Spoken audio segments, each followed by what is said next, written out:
Hi guys, कैसे हैं आप लोग। तो गाइस, वीडियो में हम डीएनए ब्लॉक के एलिमेंट्स के जेई मेन जो अप्रैल 2020 अटेम्प्ट था उसके पीवाईक्यूज कर रहे हैं। दूसरे चैप्टर्स और क्वेश्चंस और पिछले ईयर्स के भी अटेम्प्ट्स के काफ़ी मैं कुछ अपलोड कर चुका हूँ चैप्टर वाइज। प्लीज़ एक बार आप जरूर देखें। सो फिलहाल इसमें स्टार्ट करते हैं। In ammonium phosphomolybdate the oxidation state of MO is. एक काफ़ी इंपॉर्टेंट कंपाउंड है, इस पे बहुत बार आपके क्वेश्चंस पूछे गए हैं गाइज। ओके, तो फिलहाल देखिए, इसको ऐसे लिखते हैं। अमोनियम ये 3 हो गया, 12 MOO3 एंड PO4। इसका स्ट्रक्चर ये होता है, इसका फॉर्मूला जो है ये होता है, याद कर लीजिएगा, इस काफ़ी हेल्प होगी। देखिए, ऑक्सीडेशन स्टेट निकालने के लिए आपको काफ़ी डिफरेंट मेथड हो सकते हैं, लेकिन सबसे इजी ये रहेगा। देखिए, NH4 को आप ऐसे लिखते हो, 12MO3 का जो हो जाता है इस तरह का स्ट्रक्चर हो जाता है। ओके, न्यूट्रल है। And PO4 3 negative. इसको आप ऐसे भी लिख सकते हो। थोड़ा और समझना है अगर आपको स्ट्रक्चर के साथ, तो ऐसे PO4 3 नेगेटिव। ओके, इतना समझ में आपको। नाउ देखिए स्टूडेंट्स, यहाँ से एक अगर आप थोड़ा सा भी दिमाग लगाएंगे तो ये देखिए, एमओ सिर्फ इसके ऊपर है, ये न्यूट्रल है। तो अगर मैं सिर्फ MOO3 पे जो आपका एमओ के ऑक्सीडेशन स्टेट है, तो उससे मेरा आंसर आ जाएगा करेक्ट। तो MO plus 3 into -2 equal to 0 and M equal to +6 MO, and this is your correct answer. अगर आप यहाँ से भी निकालेंगे, देखिए बहुत बार अगर ये आपने मिस कर दिया कि ये न्यूट्रल है, हालांकि ये जरूर याद कर लीजिएगा, इस काफ़ी हेल्प होगी आपको इससे। तो 3 इंटू +1 3 हो गया, +12 प्लस यह इतना इसमें कितना हो जाएगा, MO एंड OA -2 होता है, 3 है तो -6 एंड प्लस -3 हो जाएगा इधर इसका, तो ये कैंसिल हो गया। तो ओवरऑल यही इसी से आ जाएगा। समझ में आया आपको। तो आंसर क्या हो गया इसका, 6। ये जरूर याद रखें आप। नेक्स्ट क्वेश्चन देखते हैं। In chromyl chloride the number of D electrons present on chromium is same as in. तो देखिए, कुल मिला के कहा है कि जैसे क्रोमाइल क्लोराइड क्या होता है, CrO2 Cl2। ये याद रखेगा, इस काफी इंपॉर्टेंट कंपाउंड है। तो इसमें ऑक्सीडेशन स्टेट निकाले तो Cr+2, ये -2 +2 इंटू -1 इक्वल टू 0। तो Cr हो जाएगा -4 -2, यानी Cr हो जाएगा +6 ऑक्सीजन स्टेट में। यानी आप इसको ऐसे भी लिख सकते हो। ठीक है, क्रोमियम का जो आपका इलेक्ट्रॉनिक कन्फिग्रेशन होगा आपका हो जाएगा 3d5 4s1। Outer most shell की बात कर रहा हूँ। ठीक, अगर इसकी ट्रिक देखने का, मैंने ट्रिक बनाई हुई है, 4-5 सेकंड में आप इसको डायरेक्ट लिख सकते हो। तो 6 इलेक्ट्रॉन निकालने तो ऑब्वियसली 3d 0 हो जाएगा, यानी डी में 0 होना चाहिए। इतना समझ में आया? तो ठीक है, ये तो हो गया। यानी जिसमें इसको मैच कर रहा होगा वो हमारा सही आंसर आ जाएगा। देखिए, आगे हो गया Ti3। Ti का क्या हो जाएगा, 3d2 4s2। ओके, सो Ti3 का हुआ है, तो ये क्या हो जाएगा, 2 3, ये 2 इससे 1 इससे 3d1। तो ये मेरा आंसर नहीं है। Fe का क्या होता है, 3d6 4s2। तो 3 इलेक्ट्रॉन निकाल रहे, तो यानी 3d5, तो ये भी नहीं है।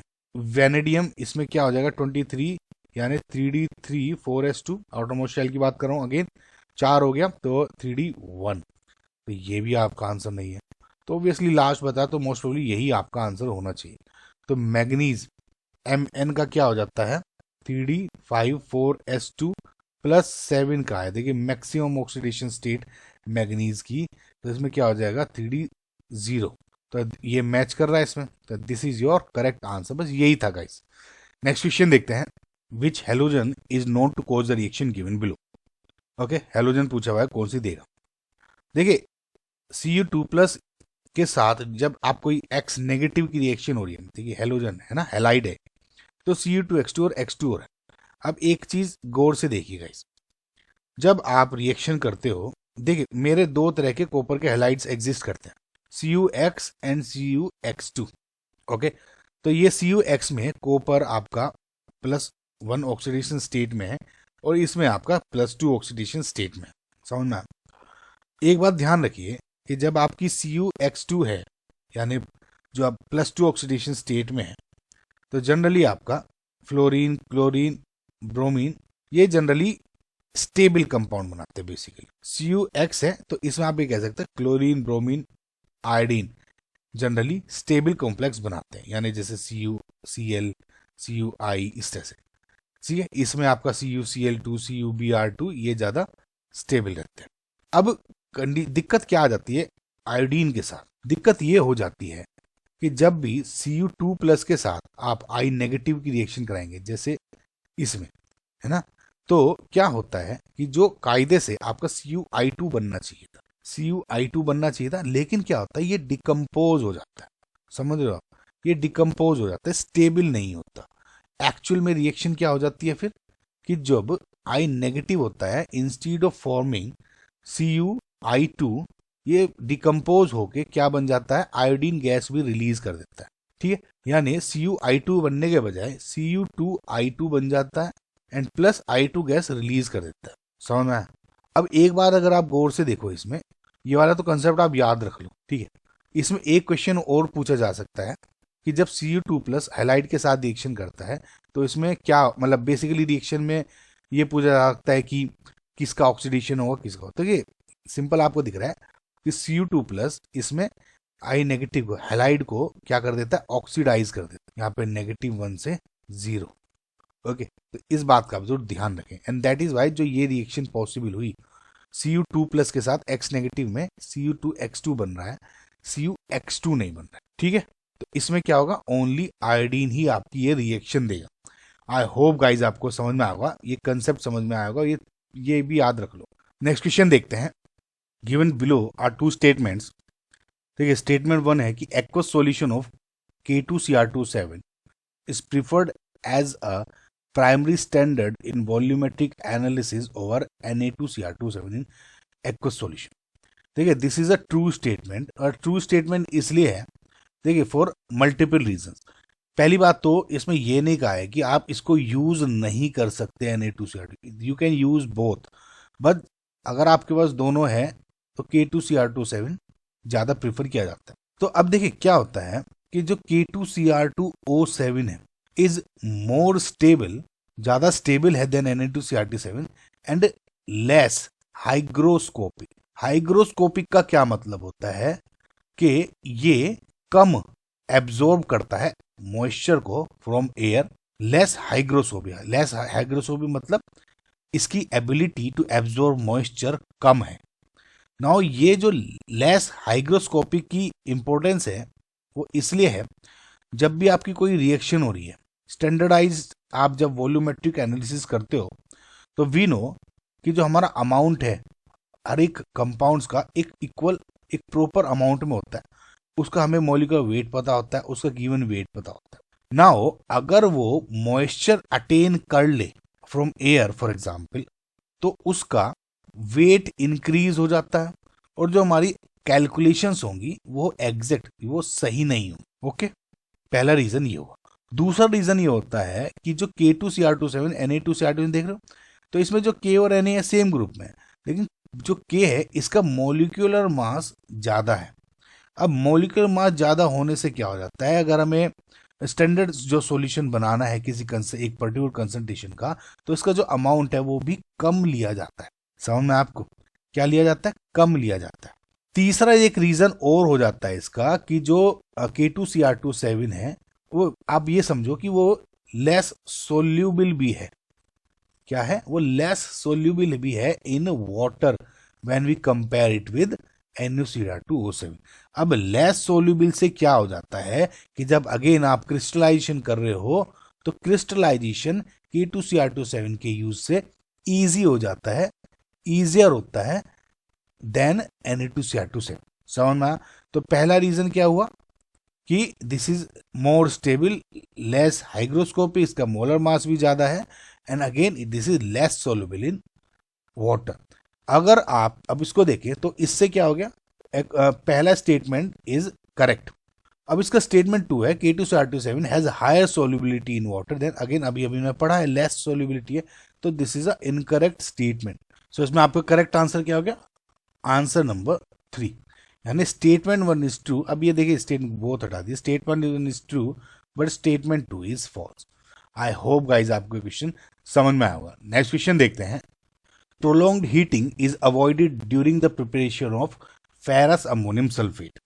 देखिए फेरस अमोनियम सल्फेट को आप बोलते हो मोहर्स साल्ट। ये भी काफी इंपॉर्टेंट कंपाउंड है, इस पर भी बहुत बार क्वेश्चन पूछे गए, जिसका फॉर्मूला होता है आपका FeSO4.NH4 to 6H2। ओके, ये मोहर साल्ट है फेरस अमोनियम सल्फेट। नाउ इसकी जब आप प्रिपरेशन करते हो, ठीक है, तो ऐसा होता है कि FeSO4 में अमोनियम सल्फेट आप ऐड करते हो in presence of some water और हीटिंग करते हो इसकी। अब क्या होता है कि जो आपका वाटर है इसमें 2-3 ml आपका एसिड भी डाला जाता है, H2SO4 बेसिकली, ये डाइल्यूट होता है थोड़ा। तो FeSO4 इसके बाद अमोनियम सल्फेट और एसिडिफाइड, ये थोड़ा डाइल्यूट एसिड 2-3 ml आपने 2-3 थोड़ा सा डाल दिया और H2O डाल दिया, ठीक है, तो आपका मोहर सॉल्ट बन जाता है। Why we are adding this, हम इसको इसलिए ऐड करते हैं कि जो इसका आपका सॉल्यूशन है उसका टू प्रिवेंट इट्स हाइड्रोलिसिस, ठीक है, ज्यादा हाइड्रोलिसिस ना हो, ठीक है। अब क्या होता है, इसको जब आप हीट करते हो तो आपका मोहर सॉल्ट बनता है। ये बैकग्राउंड समझ में आया ना। अब ये कह रहे हैं अगर सपोज आप इसको हीट ही करते रहो करते रहो करते रहो करते रहो करते रहो, तब इस रिएक्शन पे क्या फर्क होगा। देखिए ऑब्वियसली एक पर्टिकुलर टाइम तक या अमाउंट तक या हीट देनी रहती है, इससे ज्यादा हीट से रिएक्शन क्या होगी, जो इसमें Fe2+ है, Fe2+ आयंस है, इस जिसकी वजह से इसका जो कलर होता है आपका लाइट ग्रीन कलर का होता है मोर सॉल्ट का। लेकिन प्रोलॉन्ग्ड हीटिंग जब करते रहोगे तो वो Fe2+ से आपका जो कन्वर्ट हो जाएगा Fe3+, यानी फेरस आयन से फेरिक में कन्वर्ट हो जाता है, and which is a yellow coloured ion, complex बना देगा। तो इसका मतलब क्या हुआ, और जो हमारा प्रॉपर जो हमारी रिएक्शन है, हमारा हमें जो चाहिए वो नहीं मिल रही है, ऑब्वियसली दिख रहा है।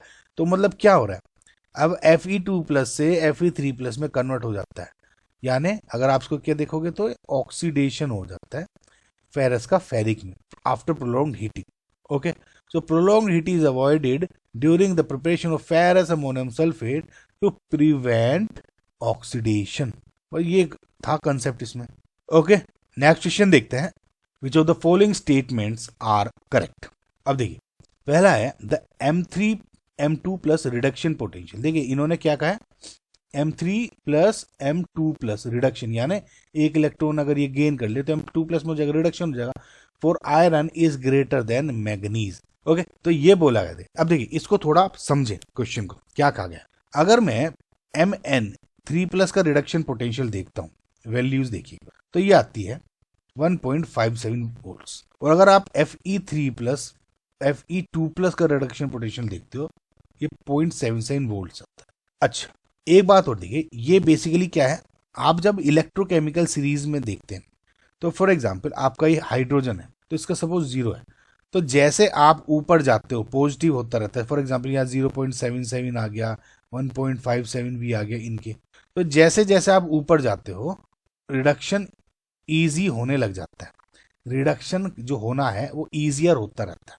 और जब ऊपर से आप नीचे जाते हो ऑक्सीडेशन ईजी होने लग जाता है। अगेन जब जैसे नीचे से ऊपर जा रहे हो रिडक्शन आसान हो रहा है, तो इसको दूसरे शब्दों में कहूँ तो ये आपके ये कंपाउंड्स हैं, ये है ना, जैसे ये यहाँ पे Fe3+ Fe2+ होंगे, Mn होंगे, तो ऊपर जाके तो इन कंपाउंड्स की, जो इन आयंस की ऑक्सीडाइजिंग एजेंट होने की, बनने की, बिहेव करने की कैपेसिटी भी बढ़ती जाती है। ऑब्वियसली खुद का रिडक्शन होगा तभी दूसरे का ऑक्सीडेशन होगा, एंड सिमिलरली अगर नीचे ऑक्सीडेशन की कैपेसिटी बढ़ रही है तो उन आयंस की रिड्यूसिंग एजेंट की कैपेसिटी नीचे बढ़ती है। ज्यादा पॉजिटिव रिडक्शन पोटेंशियल का मतलब ये होता है कि जो ये आयन है इसमें इजीली रिड्यूस हो जाएगा, आसानी से रिडक्शन हो जाएगा जब ये ज्यादा पॉजिटिव है। ये जो रिड्यूस होगा इसके कंपैरिजन में ये आसानी से रिड्यूस हो जाएगा, बिकॉज ये इसमें ज्यादा आपका रिडक्शन पोटेंशियल दिया हुआ है। इसको आप ऐसे भी और प्रूव कर सकते हो। देखिए Mn3+ का जो आउटर मोस्ट में इलेक्ट्रॉन्स होंगे 3d4 होंगे, मैं डायरेक्ट लिख रहा हूं, और इसमें हो गए 3d5। सिमिलरली Fe3+ में आ जाएगा 3d5 और Fe2+ में आ जाएगा 3d6। तो आप खुद देख सकते हो कि जो इसको हाफ फील्ड ज्यादा स्टेबल होता है तो ये बहुत आसानी से, देखिए ये क्या होगा 3d4 1 2 3 4, ये कहेगा भैया मुझे तो एकदम से इलेक्ट्रॉन दे दे यार, ताकि मैं अपना एक इलेक्ट्रॉन यहाँ फिल कर लूं और ज्यादा स्टेबल हो जाऊं। इसके केस में क्या है, ये ऑलरेडी हाफ फील्ड होता है, राइट, 1 2 3 4 5। ये क्यों कहेगा कि भैया मैं एक और इलेक्ट्रॉन गेन करके थोड़ी अनस्टेबिलिटी ले लूं, इसलिए ये आसानी से रिडक्शन इसका नहीं हो पाता। आई होप गाइज आपको समझ में आया होगा ये सारा कंसेप्ट। तो इसका मतलब reduction potential for iron is greater than manganese, मतलब दिस इज अ फॉल्स स्टेटमेंट। उल्टा होता तो सही लिखा रहता। समझ में? नेक्स्ट ऑप्शन है the higher oxidation state of first row D block elements get stabilized by oxide ion. This is a true state. अब देखिए ट्रू स्टेट में क्या है, इसके देखिए O2 जो आपका ऑक्साइड आयन होता है, ऑक्साइड आयन बहुत ही स्मॉल साइज में होता है, लेकिन इस पे चार्ज भी ज्यादा होता है। ठीक है, इस स्मॉल साइज के होने की वजह से वो चार्ज भी ज्यादा है, तो क्या होता है जो दूसरे आपके एलिमेंट्स हैं उनकी अगर हायर ऑक्सीडेशन से स्टेट है, हाइयर है ना, उस स्टेट में जो ऑक्साइड आयन है इसमें ये एक एबिलिटी होती है उनको, क्योंकि ये 2 नेगेटिव है, छोटा साइज है इसका, Mn7 है, इनका साइज बड़ा है थोड़ा सा कंपैरिजन में इसके, तो इनको काफी आसानी से स्टेबलाइज कर सकता है या इनके साथ इजीली ऑक्साइड बना सकता है। स्टेबलाइज करने का मतलब क्या है, ये ऑक्साइड आयन इन आयंस के साथ मिलकर इजीली ऑक्साइड बना लेते हैं। तो मतलब जितनी ज्यादा ऑक्सीडेशन स्टेट होगी आपकी जो फर्स्ट रो है आपकी एलिमेंट्स की, अभी मैं आपको थोड़ा और दिखाता हूं, जितनी ज्यादा ऑक्सीडेशन स्टेट उतनी ज्यादा जो कैपेबिलिटी होगी आपके एलिमेंट्स की टू फॉर्म ऑक्साइड्स। समझ में आया इसका? अब इसको थोड़ा और समझने के लिए मैं आपको एक चीज ये दिखाता हूं।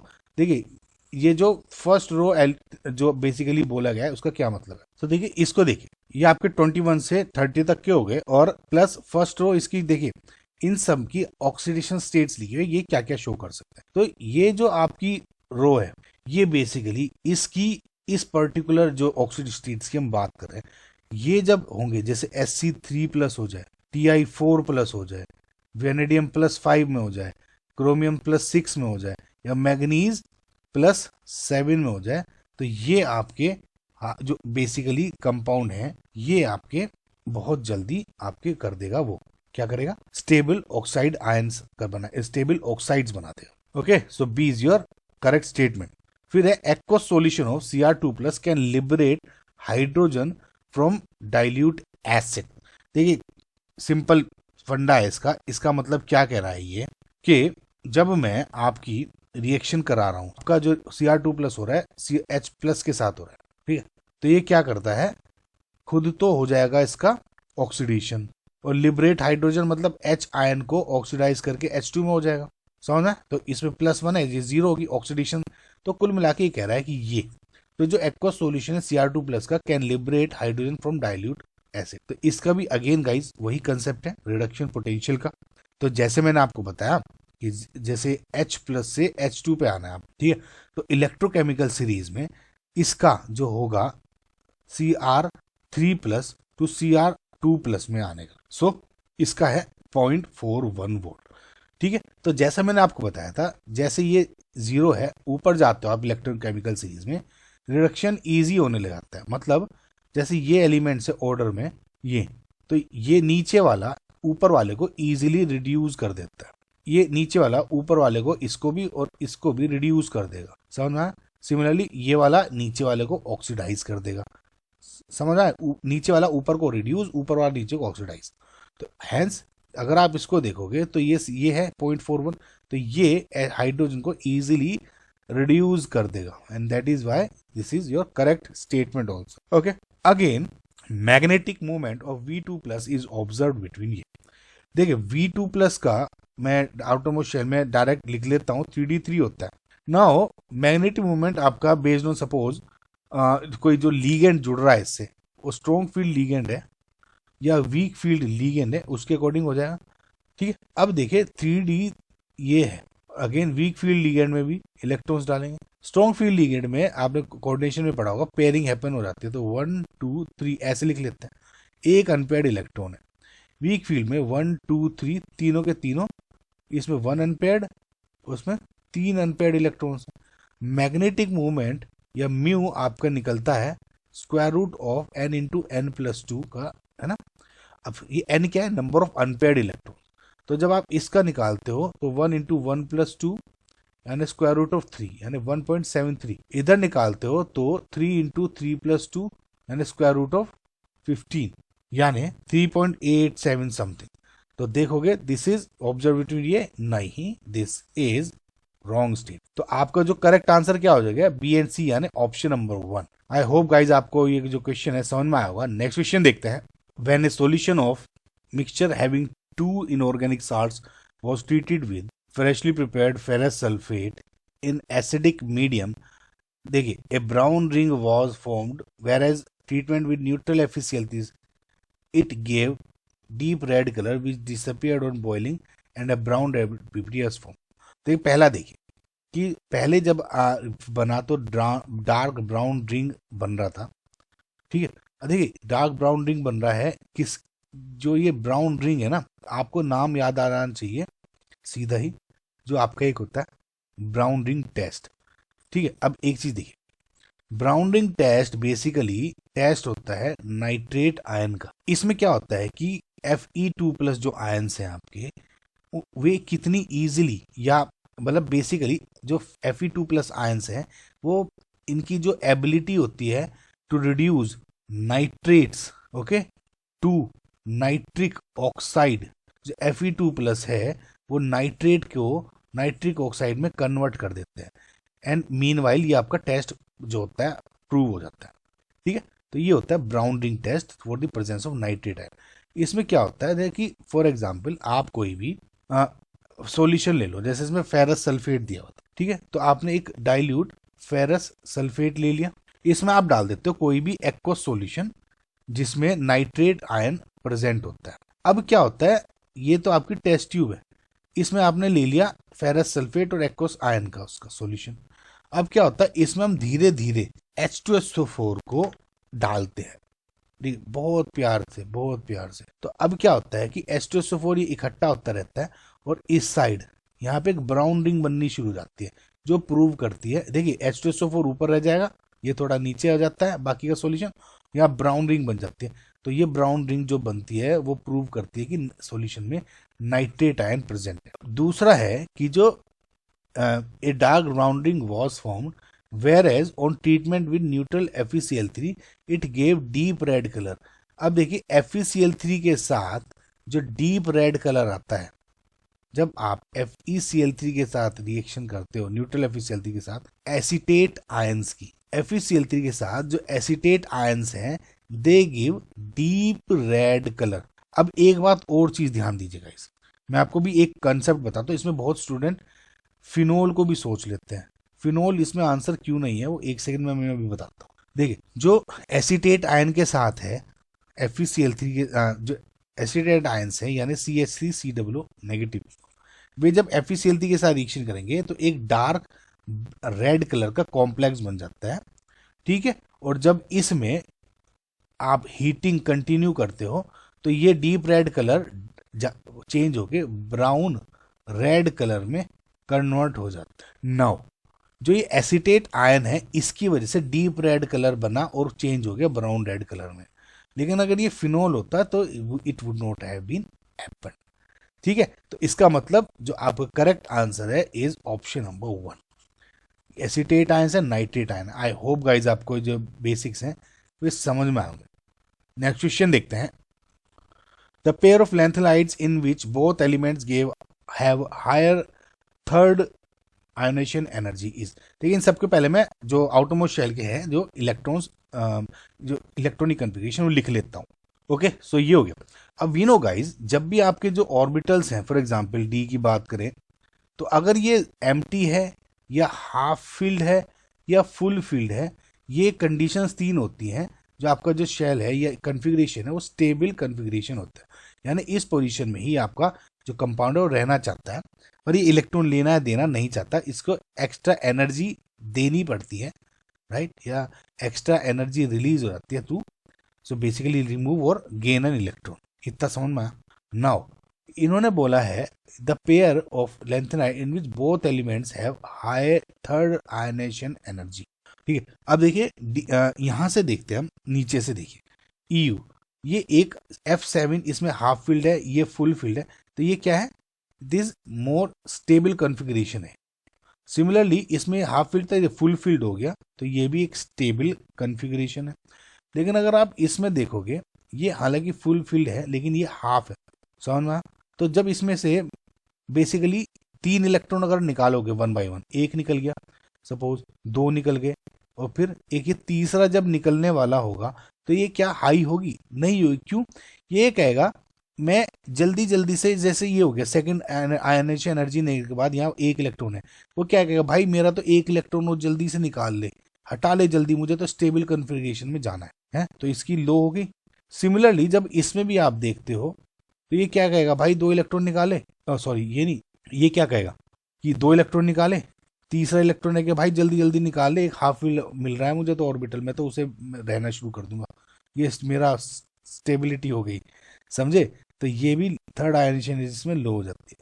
अगेन इसमें तो गाइज खुद ही देख लो आप, इसमें तो ये दो तो ऑब्वियसली आउट, देखिए ये दो छठा बहुत दूर है, तो इसमें निकालना आसान हो जाता है इलेक्ट्रॉन, तो ये तो आसानी से निकल जाएगा दो।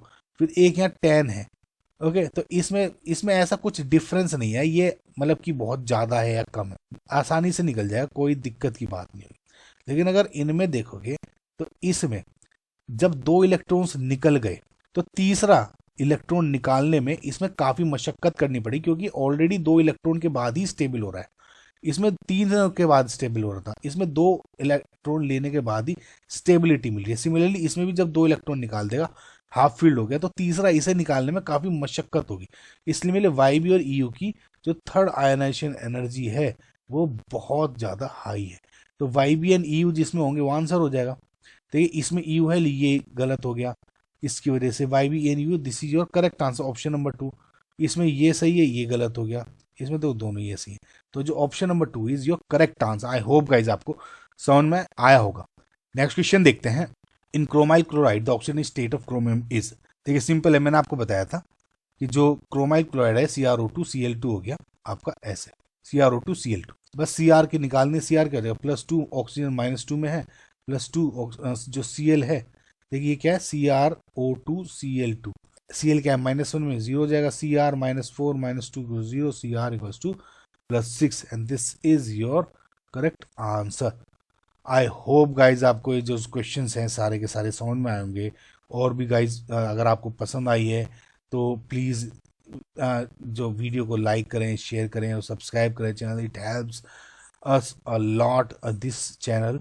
Okay, so thank you, bye.